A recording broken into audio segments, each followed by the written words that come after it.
Morning students. I am Soso and hope you all are fine. Today we are going to discuss about a fine biological conception, a biological process, not conception but also this is a process that is called reproduction, the finest system in the world. কি বললাম? এটাই বললাম যে আজকে আমরা জনন সম্পর্কিত বিষয়ে আলোচনা করব, যেটা পৃথিবীর সবথেকে বিউটিফুল পদ্ধতি। ওয়াই? কেন? This is the only process in the world by which life can be generated.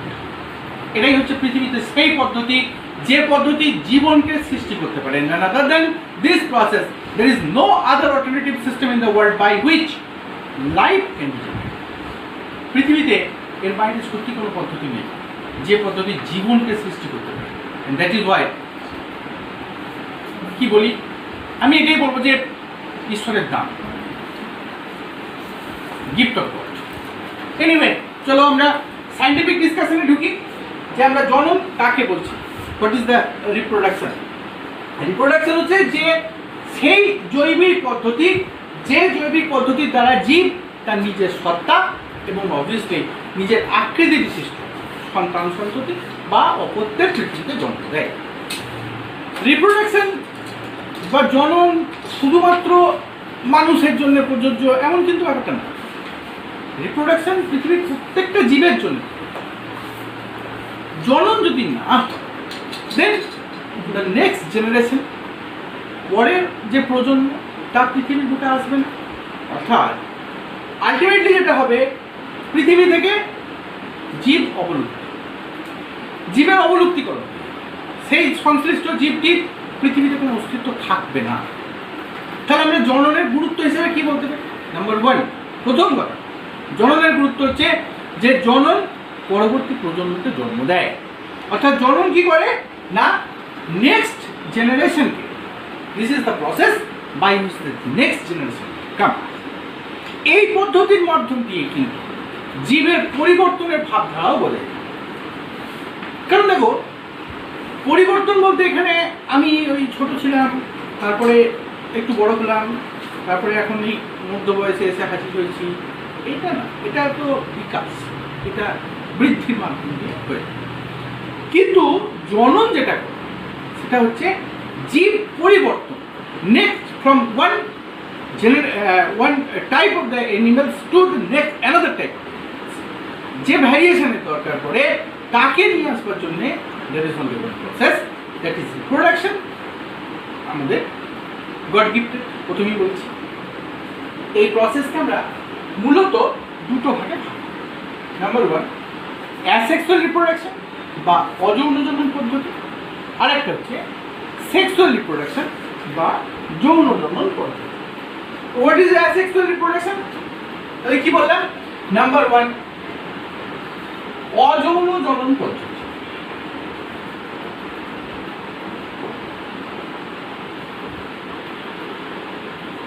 Number two,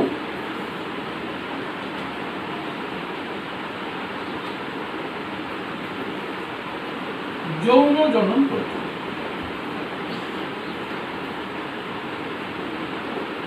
চলো, let us have goes for discussion of the sexual reproduction. অযৌন জনন পদ্ধতি সম্পর্কিত বিষয়ে আলোচনা হোক। শুরু করা যাক। অযৌন জনন পদ্ধতি কি? অযৌন জনন পদ্ধতি হচ্ছে গ্যামেট উৎপাদন ছাড়াই দেহ কোষ থেকে অথবা রেণু উৎপাদনের মাধ্যমে যে জনন কার্য সম্পন্ন হয়ে থাকে আমরা তাকে বলছি অযৌন জনন পদ্ধতি বা অ্যাসেক্সুয়াল রিপ্রোডাকশন। এক্ষেত্রে এই অযৌন জনন পদ্ধতির জন্য কতগুলো পদ্ধতি কিন্তু আমাদের কাছে আছে। নাম্বার ওয়ান, এটা কি কি পদ্ধতিতে এই প্রসেস হয়ে থাকে? প্রথমত হচ্ছে বিভাজন পদ্ধতি। অযৌন জননের ক্ষেত্রে এক নম্বর, বিভাজন পদ্ধতি।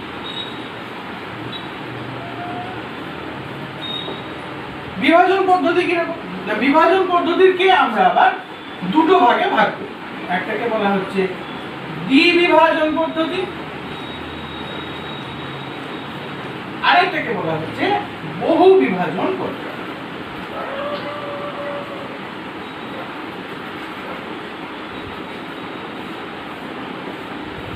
দুটো ভাগে আমরা অজন জনন পদ্ধতিকে ভাগ করে থাকি। একটা হলো দ্বিবিভাজন পদ্ধতি আর একটা হচ্ছে বহু বিভাজন পদ্ধতি। দ্বিবিভাজন পদ্ধতি কোনটা? দ্বিবিভাজন পদ্ধতি হচ্ছে, যেমন ধরো আমরা এর আগে যখন আমরা অ্যামাইটোসিস সেল ডিভিশন সম্পর্কে আলোচনা করেছি এর আগের ভিডিওতে, তো সেই অ্যামাইটোসিস সেল ডিভিশন এরকম ধরো অ্যামিবা, এক্ষেত্রে কি হয়,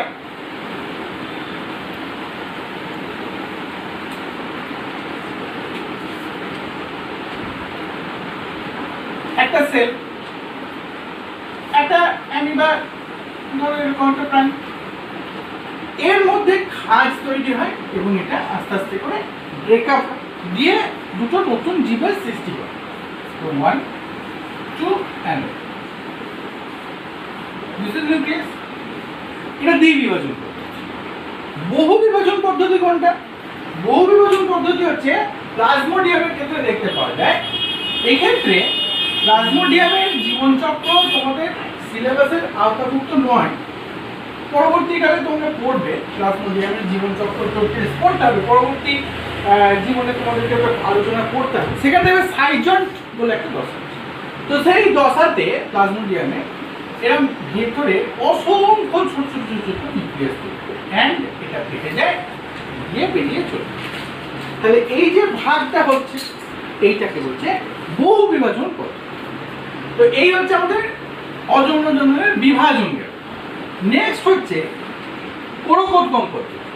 এটা কি পরকোদ্গম পদ্ধতি? কেমন, খানিকটা ইস্ট একটা ছত্রাক, তোমরা জানো ইস্টের ক্ষেত্রে দেহের একটা উপবৃদ্ধি দেখতে পাওয়া যায়। ধরো একটা ইস্ট এরকম, এর ক্ষেত্রে একটা উপবৃদ্ধি কেমন হয়,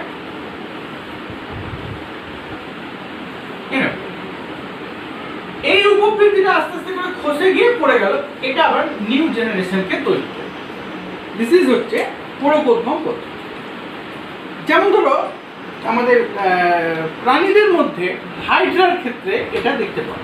হাইড্রার ক্ষেত্রে কিন্তু এই পরকোদ্গম পদ্ধতি আমরা লক্ষ্য করতে পারি, বার্ডিং পদ্ধতি বলা হয়। এর মধ্যে দিয়ে এরা জনন কার্য সম্পন্ন করে থাকে। এরপর আমরা চলে আসবো খণ্ডী ভবন পদ্ধতি। তোমরা স্পাইরোগেটের পিকচারটা একটু মনে করার চেষ্টা করো, বা তোমাদের বই দেখবে ফলো করো, বা আমার বোর্ড ফলো করে ভিডিওটা দেখবে। তো তোমরা স্পাইরোগেট এরকম, তো এর ক্ষেত্রে কি হয়, বাইরের দিকে একটা লেয়ারিং থাকে, এইভাবে একটা লেয়ারিং চলে এরকম, এর নিউক্লিয়াস থাকে ভেতরে। আমি ডিটেলস আঁকছি। তো এখন এগুলো একটা লেয়ার, এইটা যখন কোনো কারণ কোথাও আঘাতপ্রাপ্ত হয়ে খণ্ড খণ্ড হয়ে যায়, টুকরো টুকরো হয়ে, তখন তাকে বলছি আমরা খণ্ডী ভবন পদ্ধতি। চলে আসবো রেণু উৎপাদন পদ্ধতি। অযৌন জননের সব থেকে ইম্পর্টেন্ট পার্ট রেণু উৎপাদন পদ্ধতি বা স্পোর ফর্মেশন। আচ্ছা, রেণু উৎপাদন পদ্ধতি কি না, ধরো ছত্রাক, তারপর যেমন ধরো মিউকর, আমরা মিউকরের পিকচারটা করি। মিউকর কেমন হবে, এটার ক্ষেত্রে একটা রেণু স্থলী থাকে। তার মানে কিরকম জিনিসটা, মানে এইগুলো হচ্ছে এরকম জালের মতো হয়, হ্যাঁ, জাল জাল,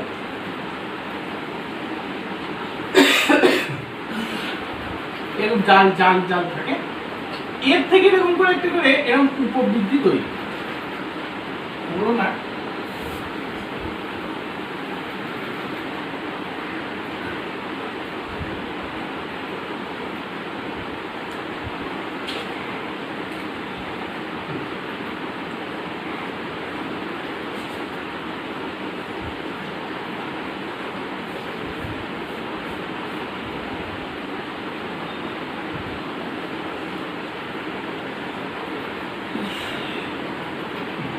এরকম এইগুলো হচ্ছে রেণুস্থলী বা স্পোরেঞ্জিয়া, এবং এর মধ্যে তৈরি হয় রেণু।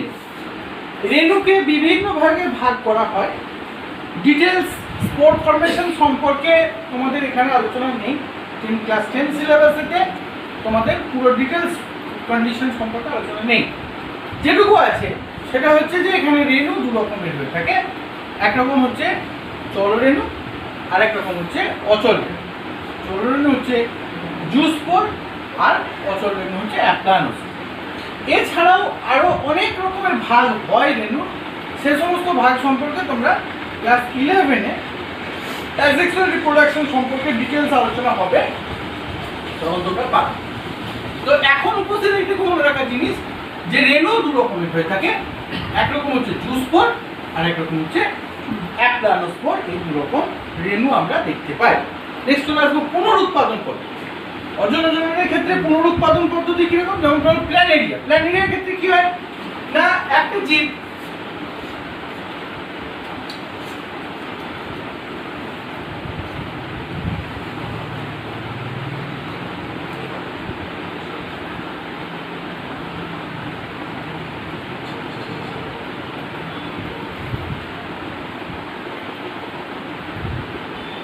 এই পার্টে কেটে পড়ে, এখান থেকে আবার নতুন করে জীবের সৃষ্টি হচ্ছে, একে বলা হচ্ছে পুনরুৎপাদন পদ্ধতি। তো this all are the parts or this all are the কি বলবো যে system of the asexual reproduction. এবার আমরা আসি অঙ্গজ বংশবিস্তার প্রসঙ্গে। অঙ্গজ বংশবিস্তার it is also part of the asexual reproduction. তো এই পার্টে কি হয়, একে আবার আমরা দুটো ভাগে ভাগ করতে পারি।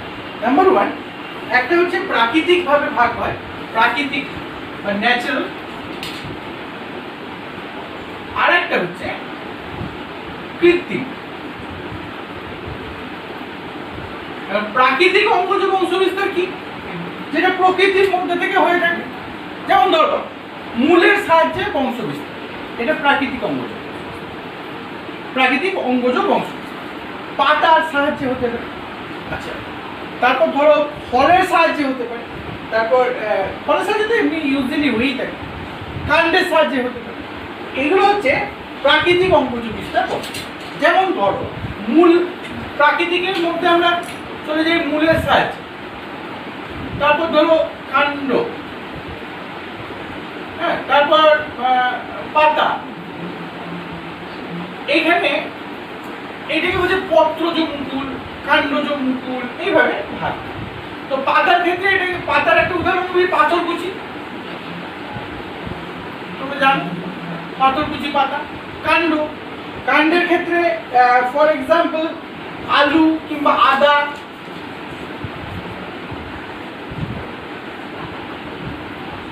চলে আসবো শেকড়ে, মূলেতে। মূলের ক্ষেত্রে আলোচনার মধ্যে আসবে যেমন ধরো রাঙা আলু।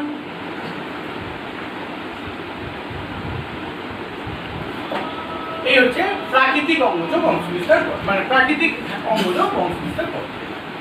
এগুলো সাহায্যে যখন গেল, চলে আসি কৃত্রিম অঙ্গজ বংশবিস্তার পদ্ধতি।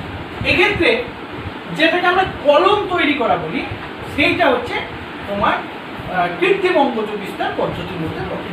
যেমন ধরো শাখা কলম পদ্ধতি। শাখা কলম কেমন, একটা গাছের ডাল নিলে সেই ডালটা তুমি মাটিতে পুঁতে দেবে। তো পুঁতে দেওয়ার পর ডালটা যখন তুমি পুঁতে দিচ্ছ, তখন সেখান থেকে নতুন করে আবার গাছ বেরোচ্ছে। তো এটা হচ্ছে শাখা কলম পদ্ধতি। এর সাধারণভাবে আমরা কি করি, আমরা একটা গোবর চাপিয়ে দিই মাথায়। নর্মালি এটা আমাদের গ্রাম্য একটা স্বভাব। গোবরটা অন্য কিছু করে না, ওটা ওকে একটু খাবারের জোগান। কারণ গোবর তোমরা জানো যে গাছের জন্য জৈব সার হিসেবে ব্যবহার। তো এই হচ্ছে শাখা কলম পদ্ধতি। এবার আছে জোর কলম পদ্ধতি। জোর কলম পদ্ধতির ক্ষেত্রে কেমন হবে, জোর কলম হচ্ছে স্টক আর সিয়ন পদ্ধতি। কিরকম ব্যাপারটা বলি, এখানে একটা গাছকে নিচের দিকে নেওয়া হয়, নিচে মানে মাটির সঙ্গে থাকে, আর তার উপরে একটা গাছকে বসানো। এবার এই দুটোকে বেঁধে দেওয়া হলো বা গ্রুপ করে নেওয়া হলো। এরকম একটা করা হলো, আবার ওপরে এরকম ভাবে একটা গ্রুপ করে এটাকে বসানো। নিচে যে থাকে একে বলা হয় স্টক, ওপরে যে থাকে তাকে বলা হচ্ছে সিয়ন। তো এটাকে বলছি আমরা জোর কলম পদ্ধতি। এবার ওপরের ভ্যারাইটির যে গুণাবলী, সেই ভ্যারাইটির গুণাবলীটা ও নিয়ে নেবে, অটোমেটিক্যালি এটা নিয়ে নেবে। তো এইভাবে আমরা স্টক আর সিয়ন পদ্ধতির সাহায্যে, মানে স্টক গ্রাফটিং বা জোর কলম পদ্ধতির সাহায্যে, সিয়ন গ্রাফটিং, স্টক গ্রাফটিংয়ের সাহায্যে আমরা গাছের নতুন করে বংশবিস্তার করাতে পারি। This is also a part of the artificial vegetative production বা কৃত্রিম অঙ্গ জননের একটা পদ্ধতি।